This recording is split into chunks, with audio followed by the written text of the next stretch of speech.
ঠেহা আছে বেশি কাম লাগলে বাড়াইয়া কিনা লাভ। আপনি বাড়াইয়া জোর করে বেশি দামের হাসপাতালও থাকতেন পারবেন, কিন্তু যখন মরার টাইমে আপনি কোনো থাকতেন পারতেন না।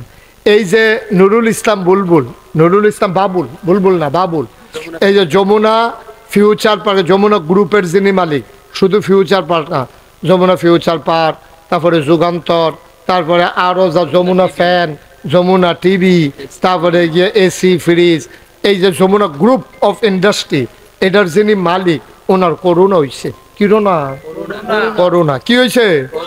করোনা। ওনার করোনা হয়েছে পরে ওনারা হাসপাতালও নিছে। ওনার তো টেহা বেশি, ওনার টেহা বেশি দেখা করছে হাসপাতাল অর্ধেকটা উনি বাড়ালো এলেছে সবটা, টেহার তো অভাব নাই। ডাক্তার সারিগুলো তো গুল করে বয়াই রাখছে। এবারে মরণের আগে দিয়ে চিল্লে চিল্লে কইছে, ডাক্তাররা আমার কোনো টেহার অভাব নাই, তোমরা আমার সবজি টেহা লইয়া যাই গাও, কষ্টটা আমার একটু দূর কমাই দাও। হ্যাঁ, তারা একজন আরেকজনের ফাইল অসহায়ের মতো চাইয়া রইছে, কেমনে কিতা করণ যায় চিন্তা করছে, কষ্ট কোনো কমাইতে পারছে না। ঠিক কিনা কম? মরার টাইমে ঠিকই মরে গেছে গা, টেহার জায়গা টেহা পড়ে রয়েছে, টেহার জায়গা টেহা পড়ে রয়েছে, এবারে কোনো থাকতে পারছে না। পারছে নি দুনিয়া? এবার এই এইরকম এই কারণে যখন মাটির তলে যাওয়ান শুরু করছে, তখন মুসা আলাইহিস সালামকে ডাক দেওয়া কইছিল, মুসা তোমার আল্লাহরে কও আমার সবজি টেহা লয়ে যেত গা, আমার যেন মাটির তলে না নেয়। ফেরাউনে যখন পানির তলে ডুববা থেকে তুলেছে, চিল্লিয়ে চিল্লে কইছে, মুসা তোমার আল্লাহরে কও আমার বাঁচাই দিত, না হইলে আমি তোমার আল্লাহর উপরে ইমান আইন্দালাম কি ওরা মহন, যেহেতু ডুববা জেগেতে আছি। আনছি আনছি কইলেছি, আচ্ছা তো আনছে বলে কয়ে লাইছে। হ্যাঁ, তো তোমার দেখ কেমন বাটফারের বাটফার দেখ, তোমার আল্লাহর উপরে, তার আল্লাহ না, কেমন বড় বড় হইছে তে আবার চিন্তা করেন। তোমার আল্লাহর উপরে আমি ইমান, নাউজুবিল্লাহ কোন না কেন না, তোমার আল্লাহ হেবলা জুই কইলে আমার আল্লাহর উপরে ইমান আর কারবারটা কলম করতে যায় বুঝছো রে ভাই উঠে, কিন্তু লাভ দইছে না। তো এমন কথা কইয়া বইছে, হ্যাঁ আরেক বাটফারি। এই সব বাটফারের মেলা হইলে একখানো আমরা বাংলাদেশের মতো। বাংলাদেশও দেখবে এমন কোনো জায়গা নাই যেই জায়গাটার মধ্যে বাটফার নাই। মাটি কাটার মধ্যে বাটফারি আছে, রিক্সাওয়ালার ভিতরে বাটফার আছে, বাসের কন্ট্রাক্টরের ভিতরে বাটফার আছে, কখনো কখনো টেহারা হন লাগবো ট্রেনিং লইছে। দেখা গেছে যে এই দুনিয়ার বাটফার। আমি অনেক সময় মাঝে মাঝে চিন্তা করি যে সব বাটফারে বাংলাদেশও পড়লো কেমনে। অনেক গবেষণা করে আমি নিজে নিজে বার করছি। আমার মনে হয় বাটফার বিমানে একখান তো আরেকখানও নিত লইছিল, এটি বোধ হয় ভুচুরই আজকে বাংলাদেশে ইয়া বরাবর ফুটে গেছে। সত্যি সব জাতের বাটফারি দিয়া ফুটে বসে বাংলাদেশ। নাউজুবিল্লাহ কেন কেন আহারে মুসলমান রে।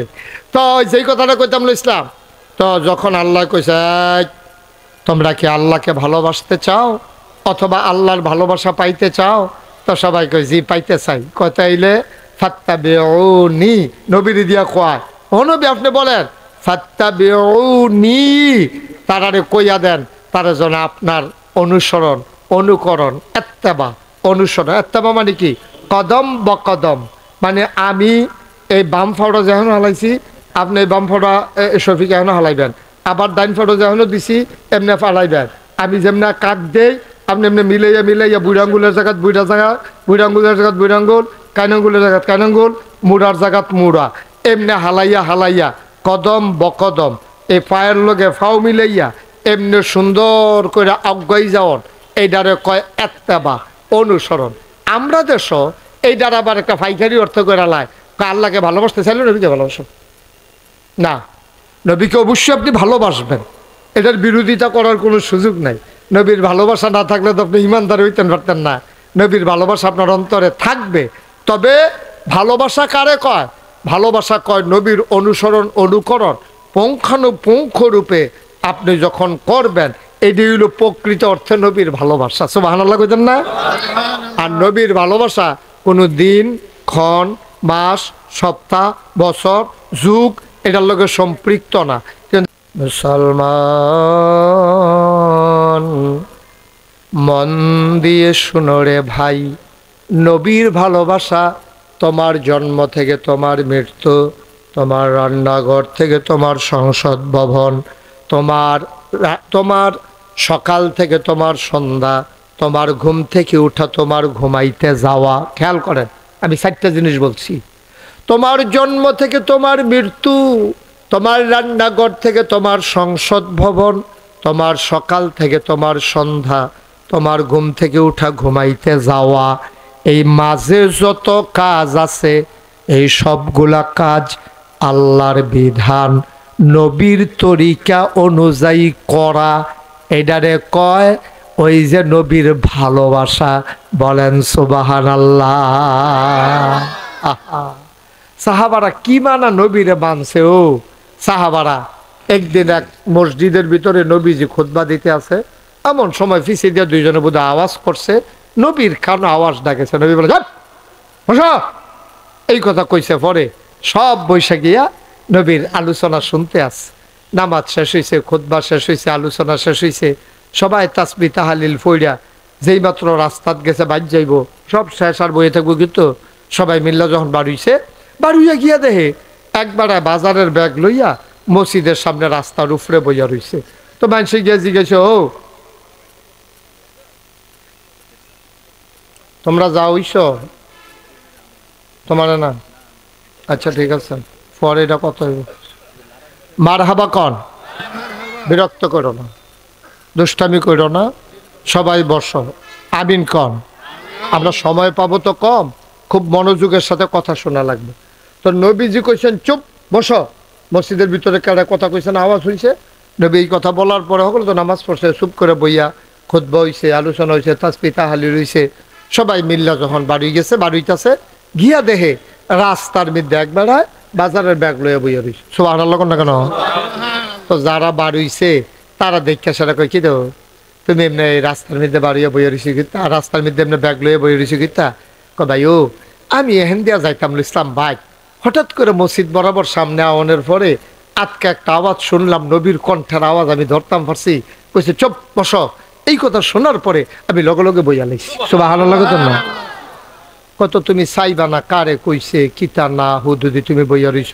দোড়া তোমার মসজিদের ভিতরে একবার কথা কইতে লইছে, হ্যাঁ বেড়ারে ধমক দিয়া কইছে চুপ বসো, তুমি এখন রাস্তাত বইয়া রইছে গেতা। বেড়া বড় এখানে দিছে।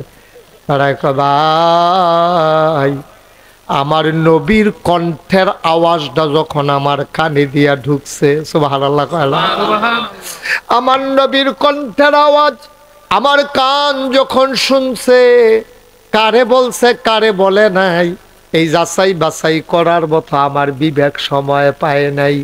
নবী বলছে বসো, আর আমি এই সুন্দর করে দাঁড়াই থাকবো আর চিন্তা করব কারে কইছে। এই সময় আমার ছিল না। কান শোনার পরে পাগুলা বাধ্য হয়ে গেছে, মনে হয় যেন অবশ্যই হাঁটুর কাছ দিয়া ভাঁজ পড়ে গেছে। আমি বলিও নাই, মনে হয় অবলীলায় ন্যাচারাল একেবারে ফেতরাতগতভাবে নবীর কথাটা শোনার পরে আমার শরীরটা আস্তে করে সাইডা দিছে। আমি হেন বইয়া লাইছি। সাহাবারা কয় যাও যাও যাও, এখন তো শুনলা তোমারে কয় নাই। নবীজি কইছে মসজিদ একবারে।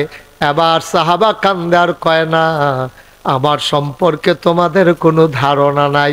যেই নবীর কথা শুই না এই গোলাম রাস্তার উপরে বসে গেছে, নবীজি যতক্ষণে সে যাওয়ার জন্য না বলবে এই গোলাম ততক্ষণ বাড়িতে যাবে না। এটারে কয় ইত্তেবা, এটারে কয় অনুসরণ, এটারে কয় অনুকরণ, এটারে কয় মহব্বত, এটারে কয় ভালোবাসা। এখন চিন্তা করে দেখেন আমরার মনের ভিতরে কদ্দুর মায়া আছে। নবীজি সারাটা জীবনেও একবারে অসুস্থ, খেরুইতে পারে না, দুই সাহাবায় কান্দ বর করে খাড়া করাইছে। এই অবস্থায়ও নবীজি একটা ওয়াক্ত নামাজ কাজা করছে না। আর আমরা তারা হাসতে হাসতে, খাইতে খাইতে, খেলতে খেলতে, ঘুমাইতে ঘুমাইতে আমাদের তাদের নামাজ কাজা হয়ে যায়। আমাদের কোনো পেরেশানিয়ে নাই। আবার আশেকে রাসূল দাবি করতে আছে, যখন কিয়ামতের ময়দানে সে গিয়ে আশেকে রাসূল দাবি করবে, বললেন কেডা ইয়া রাসূলুল্লাহ আমার চিনছেন না? ওই যে মিছিল করছিলাম যে আমি না লইয়া পড়লাম, ইয়া লইয়া দুপুর হইয়া। নবীকে শোকান শোকা, দূরে সরে যাও, তুমি তো আমার উম্মতে না, ভালোবাসা হইলো পরে না। আপনি কি কম ডরের কথা? এটা সাংঘাতিক ভয়ের কথা। কিন্তু সারাটা জীবন ভাই মিছিল করণের নাম না। আল্লাহ যেন হেফাজত করে, সবাই কনা আমিন।